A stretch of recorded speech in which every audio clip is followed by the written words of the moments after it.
स्वागत है। कोई नहीं।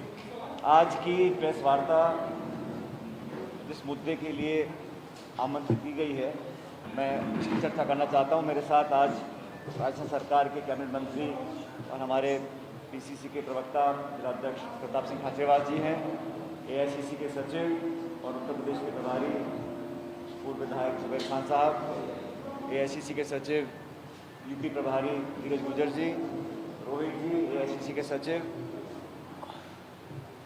और हम सब आपके बीच में दो तीन बातें कहने के लिए आज हाजिर हुए हैं।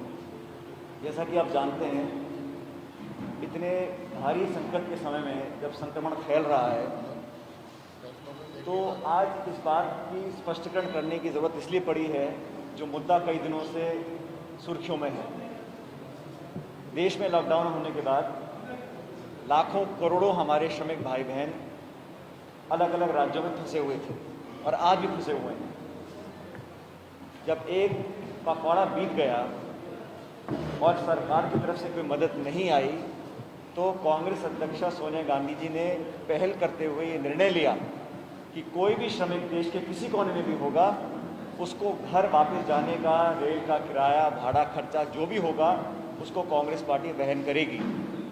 कांग्रेस पार्टी के इस निर्णय के बाद कुछ हलचल मची केंद्र सरकार में, लेकिन उसके पहले ना तो रेल यात्रियों के लिए ना बस यात्रियों के लिए कोई व्यवस्था केंद्र सरकार ने करी। और ये बात सच है, आज भी श्रमिकों के आवागमन के लिए कोई ठोस राष्ट्रव्यापी नीति केंद्र सरकार ने प्रस्तुत नहीं करी है।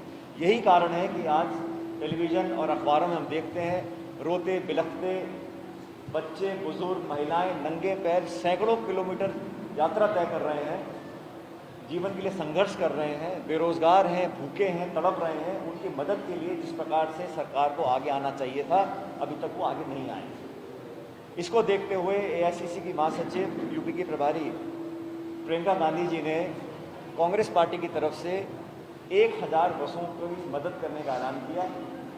उन बसों को लेकर बहुत विवाद हुआ और यूपी की सरकार ने परमिशन देने से मना किया। निस्वार्थ भाव से मानवता को देखते हुए 1000 बसों को कांग्रेस पार्टी ने यूपी भेजने के लिए एक प्रस्ताव भेजा, जिसको बहुत देर तक परमिशन नहीं मिली। जब परमिशन मिली तो कहा गया कि उसको लखनऊ भेजिएगा। आगरा भरतपुर बॉर्डर से बस लखनऊ जाएगी, उसके बाद उसको आगे भेजा जाएगा।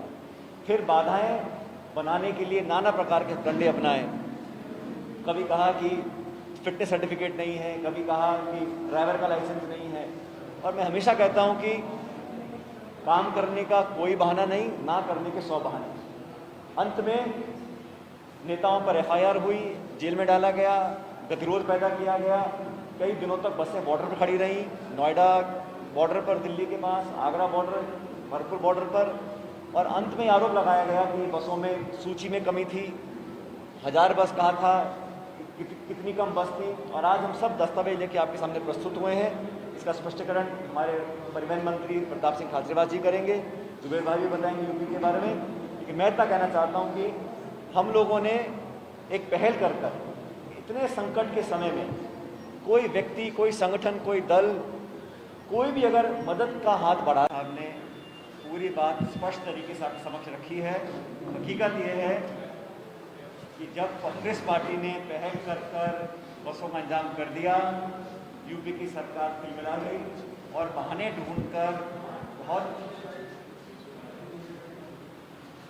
जो निर्मम काम किया वो अब पूरी तरह एक्सपोज हो चुकी है। सारे दस्तावेज हमारे पास हैं, आंकड़े हमारे पास हैं।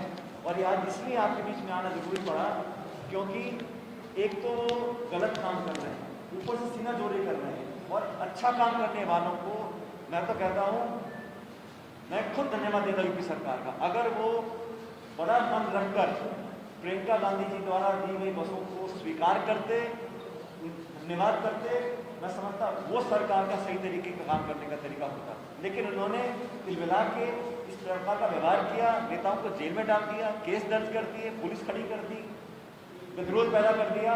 ये संकीर्ण सोच का परिचय है। इसलिए जरूरी था हम लोग बताएं कि कि बसों पर जो राजनीति हो रही है इसको विराम लगना चाहिए, दुनिया को पता हो, देश के लोगों को जानकारी मिले कि हम लोगों ने सच्चे भाव से मानवता की दृष्टिकोण में रखते हुए इन बसों में अंजाम किया था, कोई राजनीति नहीं करी थी। हमने आज मदद करी है, कल भी करते रहेंगे, लेकिन जो लोग सत्ता में बैठे लखनऊ में उनको गिरबान में झांकना पड़ेगा कि आज उन लोगों की जिंदगी को बेहतर करने की बजाय जो श्रमिक आदमी तड़प रहे हैं, सड़कों पर चल रहे हैं, आपने जानबूझकर अपनी जिद के कारण मदद लेने से मना किया और राजनीति करते हुए आक्रामक रवैया अपनाया कांग्रेस के कार्यकर्ताओं के प्रति। वो बड़ा दुर्भाग्यवश है। आज ऐसे नाजुक समय में हम लोगों को बड़ा मन रखकर सकारात्मक सोच के साथ काम करने की जरूरत थी, लेकिन दुर्भाग्यवश ऐसा नहीं हो रहा। हम लोगों ने अपनी बात को रखा है। अगर आप में से किसी की कोई सवाल हो तो जवाब देने की हाजिर है। ये सरकारी बसें नहीं थी। यूपी के बहुत सारे नेता भ्रमित कर रहे हैं जनता को। ये निजी तौर पर एआईसीसी ने, पीसीसी ने, प्रियंका जी ने, कांग्रेस पार्टी के लोगों ने इकट्ठा कर निजी स्तर पर इन बसों को उपलब्ध कराया था। प्रदेश सरकार हजारों बस वैसे चला रही है, लेकिन ये जो पर्टिकुलर बसें थी 1032 बस, ये प्रदेश कांग्रेस कमेटी और एआईसीसी ने मिलकर किया है। इसमें सरकार का कोई लेना देना नहीं है और रिकॉर्ड पर है। कोई भी मदद करेगा, यूपी सरकार भेजे, केंद्र सरकार भेजे, सबका सहयोग ले रहे हैं और दे रहे हैं। लेकिन एक इस पर्टिकुलर इशू को लेकर मुद्दा बना था, उसका हमने स्पष्टीकरण करा है। हमारे दरवाजे, हमारी सरकार का काम करने का तरीका पूरा खुला है। कोई भी मदद करेगा हम उसको सहर्ष स्वीकार करेंगे, मदद करेंगे भी, मदद लेंगे भी। ठीक है जी, नहीं बन जाता। मुझे लगता है कि यूपी सरकार का जो रवैया रहा उसको दुनिया और देश ने देखा है, उसके भर्त्सना करते हैं। इस समय में सबको साथ मिलकर एकजुटता के साथ उन लाखों करोड़ों लोगों की मदद करने का काम करना चाहिए था, जिसकी पहल प्रियंका जी ने करी, लेकिन दुर्भाग्यवश उसको नकारा गया, उस पर राजनीति करी गई, हम पर आरोप लगाए गए। और मैंने पहली बार देखा है विपक्ष आरोप लगाए सत्ताधारी पार्टी पर, तो हमने देखा है, लेकिन उत्तर प्रदेश में सत्ताधारी पार्टी विपक्ष पर आरोप लगा रही है। और किस बात का आरोप? लोगों की मदद करने का आरोप। लोगों की मदद करना मानवता है। राजनीति में हम सब लोग सिर्फ चुनाव लड़ने के लिए, एमपी एमएलए बनने के लिए नहीं है। हम सेवा भाव से जनता के काम करने के लिए राजनीति में आए हैं। लेकिन जो घटनाक्रम हुआ वो बेहद दुखद था। और जो आरोप लगाए गए थे, मैं समझता हूँ प्रताप सिंह जी जरा एक बार लोगों को बता दीजिए क्या असलियत थी बसों के बारे में।